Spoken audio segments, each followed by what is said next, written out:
Hey, j'espère que vous allez bien, ça me fait plaisir de se retrouver aujourd'hui pour une nouvelle vidéo où je vais vous parler de mes pronostics pour les demi-finales de la Ligue des Champions.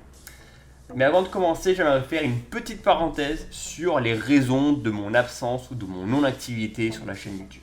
Bon, déjà ça s'explique par plusieurs raisons. La première, elle est évidente, c'est que voilà, j'ai des exigences professionnelles et personnelles à tenir et c'est pas forcément facile de trouver du temps pour créer et monter ce genre de vidéos. Et c'est vrai que je vous avais promis de continuer ma série Histoire de Coupe du Monde, mais malheureusement, en termes d'écriture, en termes de réalisation, en termes de montage, en termes de trouver les contenus historiques, ça me prend énormément de temps et malheureusement, je n'en ai pas beaucoup en ce moment. Ensuite, la deuxième raison, c'est que j'ai plus envie de me concentrer sur la nouvelle série de vidéos qui va arriver en juin. Vous savez très bien qu'en juin, ça va marquer la fin de saison 2021 et 2022. Et qui dit fin de saison, dit top 10 des meilleurs joueurs par position. C'est une série qui vous plaît énormément, qui a littéralement explosé au cours de la saison. Et voilà, et j'aimerais vraiment m'améliorer en termes de montage technique, en termes de réalisation, mais aussi surtout en termes de contenu. J'aimerais vraiment vous proposer un top 10 de top qualité en analysant joueur par joueur, équipe par équipe, saison par saison, match après match, pour vraiment vous proposer un contenu de très haut de gamme. Là vous voyez, j'ai déjà commencé à créer des fiches avec les différentes caractéristiques, les statistiques par joueur. Et oui, effectivement, spoiler alert, Edouard Mendy sera bien dans le top 10 des meilleurs gardiens de la saison. Mais vous ne savez pas à quelle position. Sur ce, sans plus attendre, on peut donc commencer la vidéo.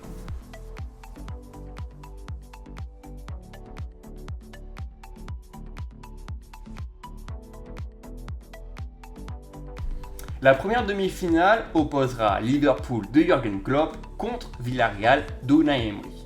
Alors sur le papier, ça peut paraître être une rencontre déséquilibrée où tu as vraiment l'équipe qui est la plus en forme en ce moment. On va pas se le cacher, probablement même la meilleure équipe du monde à l'heure actuelle, c'est Liverpool, qui sont en train de démontrer une véritable force, aussi bien physique et mentale, pour détruire n'importe quel adversaire.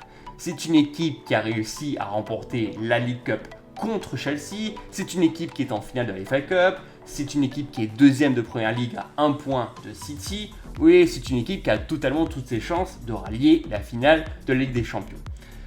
Jürgen Klopp utilise vraiment chacun de ses joueurs sur le terrain pour créer un ensemble collectif et un ensemble de combinaisons de passes dans chacune des bons compartiments de jeu pour ne laisser vraiment aucune chance à leur adversaire. Tu as aussi cette particularité d'avoir un groupe complet, sans aucun blessé à l'heure actuelle. Tu as Matip et Konaté qui sont capables d'alterner en poste de charnière centrale aux côtés de Virgil van Dijk. Sur les côtés, tu as probablement les deux meilleurs latéraux du monde, Robertson et Alexander-Arnold. Au milieu de terrain, tu peux aussi alterner. Tu as la renaissance actuellement au milieu de terrain de Thiago Alcantara qui a une véritable vision de jeu et qui est capable de lancer de longs ballons à destination de leur attaquant. Tu as Henderson qui a toujours cette capacité intellectuelle et intelligente de relancer proprement chacun des ballons. Fabinho qui est un excellent milieu récupérateur. Sur le banc, tu as Naby Keita qui peut faire des différences, qui est un joueur un petit peu plus offensif qu'Henderson par exemple. Tu as aussi l'émergence des jeunes joueurs, aussi bien Harvey Elliott que Curtis Jones qui peuvent aussi aider dans notre jeu. Mais surtout devant, offensivement, c'est ce qui est le plus intéressant. Même si la méforme actuelle de Mohamed Salah est un petit peu plus dangereuse pour les Reds, ça n'impacte pas forcément le jeu de Liverpool. D'autant plus qu'aujourd'hui, tu as un Sadio Mané qui est en train de réaliser un début d'année 2022 de très haut niveau. Un joueur qui est en pleine confiance.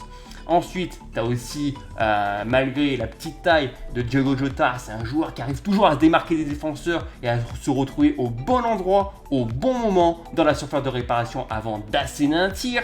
Tu as l'adaptation d'un Luis Diaz qui est arrivé en janvier dernier et qui est totalement excellent dans chacun de ses coups, dans ses dribbles, dans ses percussions. C'est un joueur qui s'est totalement bien adapté au jeu de Jürgen Klopp. T'as Firmino sur le banc de touche qui est capable de rentrer et de faire des différences. Il a même marqué un doublé contre Benfica en quart de finale Ligue des Champions. T'as vraiment chacun des joueurs qui connaît son rôle à la perfection et l'exerce vraiment par excellence.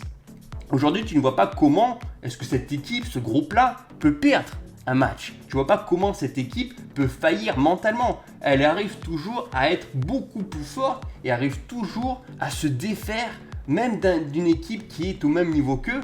Et vraiment, même s'ils n'ont pas beaucoup d'occasions, leur efficacité devant le but est vraiment ce qui se fait de mieux dans le monde. Mais attention, un match de Ligue des Champions n'est jamais joué d'avance. Même si en face, tu as peut-être une équipe un petit peu moins performante au cours de la saison, qui est actuellement 7e ou 6e de Liga, Villarreal, qui est entraîné par Unai Emery depuis 2-3 saisons et qui est en train justement de construire petit à petit un groupe. Il a déjà remporté l'Europa League avec quasiment le même effectif. Là, il est encore en demi-finale de Ligue des Champions en atomisant aussi bien il y a eu Manchester United en groupe, après il y a eu la Juventus en 8e de finale, le Bayern en quart de finale, où il s'est toujours adapté à son adversaire. Il n'a jamais tremblé, n'a jamais baissé les bras, il a toujours même essayé d'insuffler sa stratégie. Lors du match aller contre le Bayern, il n'a pas hésité à mettre des joueurs beaucoup plus haut pour essayer d'asséner un coup. Ils étaient même à 2 doigts même de remporter ce match 3-0. Alors malheureusement, ça ne s'est soldé que par 1-0. Et il ne faut pas oublier aussi les individualités. Là, tu revois des joueurs qui renaissent de leur centre. Je parle de Raúl Albiol, il a 36 ans et c'est probablement un des meilleurs défenseurs actuellement et qui est une très très bonne en cohésion de groupe avec Pau Torres en charnière centrale. Sur les côtés, tu as l'équatorien Estupiñán qui est un excellent latéral gauche qui n'hésite pas à faire les va-et-vient sur sa ligne de touche. Au milieu de terrain, tu as probablement le meilleur duo, les joueurs les plus intelligents qui ont vraiment cette vision du jeu pour relancer proprement leur adversaire dans l'axe. Je parle du duo Capu et Parreiro. Et enfin, devant, tu as cette efficacité aussi bien d'un Danjuma qui est très très bon dans les 1 contre 1, qui est totalement capable de prendre de vitesse chacun des défenseurs. Et tu as aussi, on va dire, l'esthétisme, la technique d'un Gérard Moreno qui est en train de renaître aussi en cette fin de saison. Donc voilà, c'est tous ces éléments-là qui vont être vraiment très importants à regarder dans ce match-là. Et on sent vraiment que Villarreal peut, pourquoi pas, s'ils arrivent à adapter leur plan de jeu, et on sait très bien la qualité, intelligence d'un Unai Emery qui sait comment gérer ce genre de situation et qui sera probablement géré, pourquoi pas même aller chercher un match nul peut-être au match aller et pourquoi pas après déstabiliser Liverpool au match retour. Après voilà, c'est vrai que si on doit calculer en ce moment par rapport aux forces en présence, c'est vrai que Liverpool, on a vraiment du mal à voir une équipe des Reds perdre cette demi-finale. Ça serait vraiment un véritable coup, un coup de massue sur la tête pour tous les joueurs des Reds. Donc pour moi, le pronostic pour atteindre la finale sera bien entendu à Liverpool. Le deuxième demi-finale opposera le Real Madrid de Carlo Ancelotti contre Manchester City de Pep Guardiola. Deux coachs qui ont déjà connu tous les succès, et notamment deux coachs qui ont déjà remporté la Ligue des Champions dans le passé. Et c'est vrai qu'aujourd'hui, il est difficile de savoir comment est-ce que ces deux équipes vont pouvoir aborder cette rencontre. Ce sont deux tacticiens qui sont capables de renverser la situation en un claquement de doigts. Par rapport à une petite action, par rapport à un détail, par rapport à un petit changement tactique qui peut justement rehausser le niveau de jeu de leur équipe.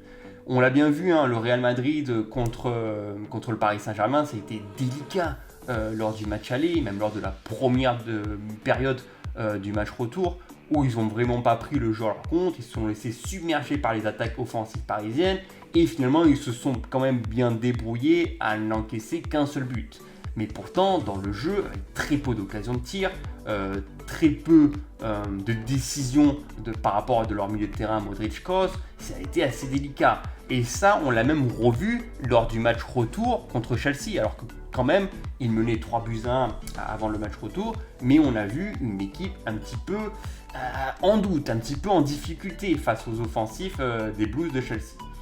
Heureusement pour eux, ça s'est finalement bien terminé parce qu'ils arrivent en fait mentalement et psychologiquement à reprendre le dessus et ils ont réussi donc à rattraper ce retard, mais ils ont commencé à jouer plus vers la 75e minute, 80e minute pour reprendre la situation en leur faveur.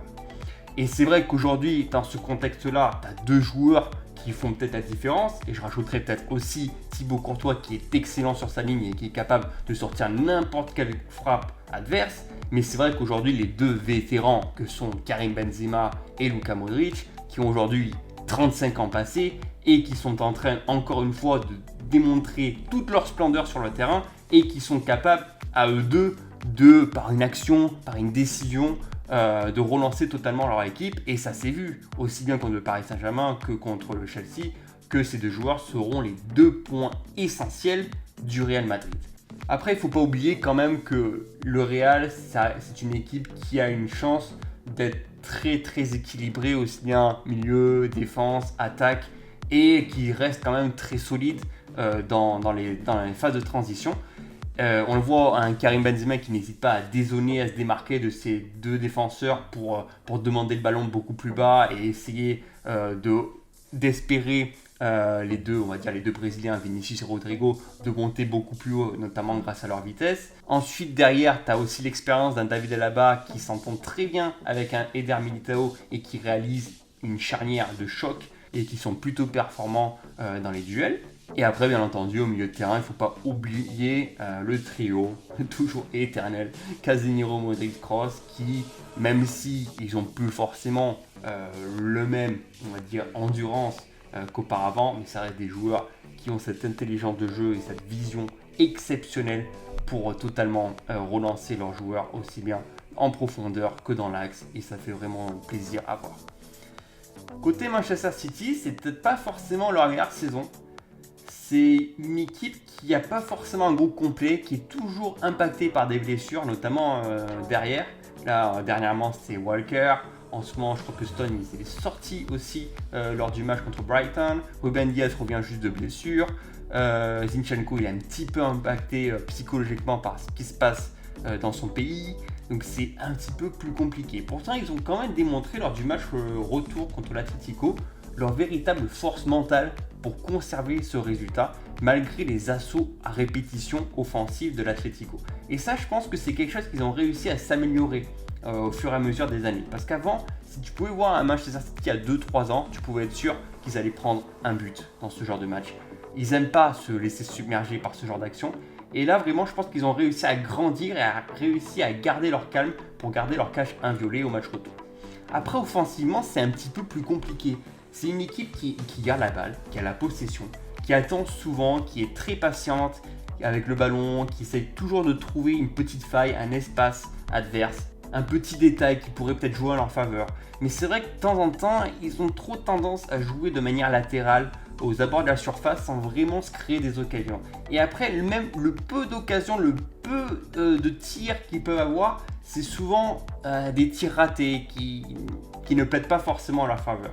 Après, voilà, si eux, ils arrivent à ouvrir le score rapidement, ils se mettent beaucoup plus rapidement en confiance et ils sont totalement capables de retourner la situation et de marquer 3-4 buts avec notamment un Phil Foden qui est en train de réaliser une très bonne saison, Riyad Mahrez notamment aussi, très très bon dans les percussions et dans ses dribbles. Tu as aussi De Bruyne qui est le véritable artisan de ce milieu de terrain avec toujours cette qualité de passe précise à destination de ses attaquants. Tu as Jesus aussi qui est capable de faire des différences à 1 contre 1 et de tirer aux abords de la surface.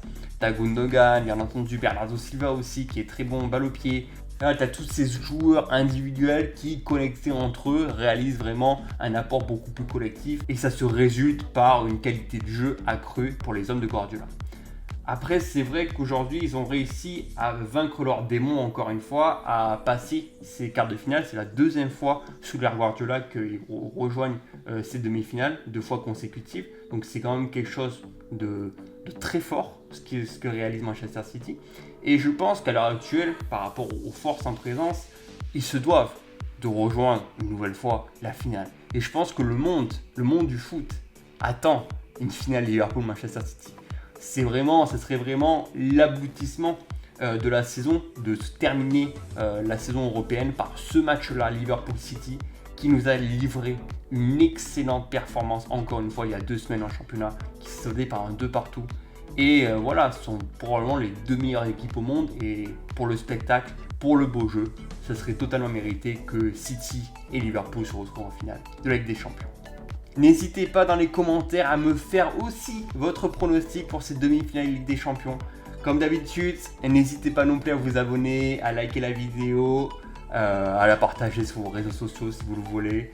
Et voilà, nous on se retrouve donc très prochainement, probablement en fin mai, début juin, peut-être pas forcément avant. On va essayer de faire peut-être des petites vidéos comme ça en face caméra de manière rapide. On va essayer d'analyser chacune des équipes, peut-être même avant la finale Ligue des Champions. D'ici là, merci à tous pour votre soutien, ça fait extrêmement plaisir et nous on se retrouve donc très bientôt. Salut!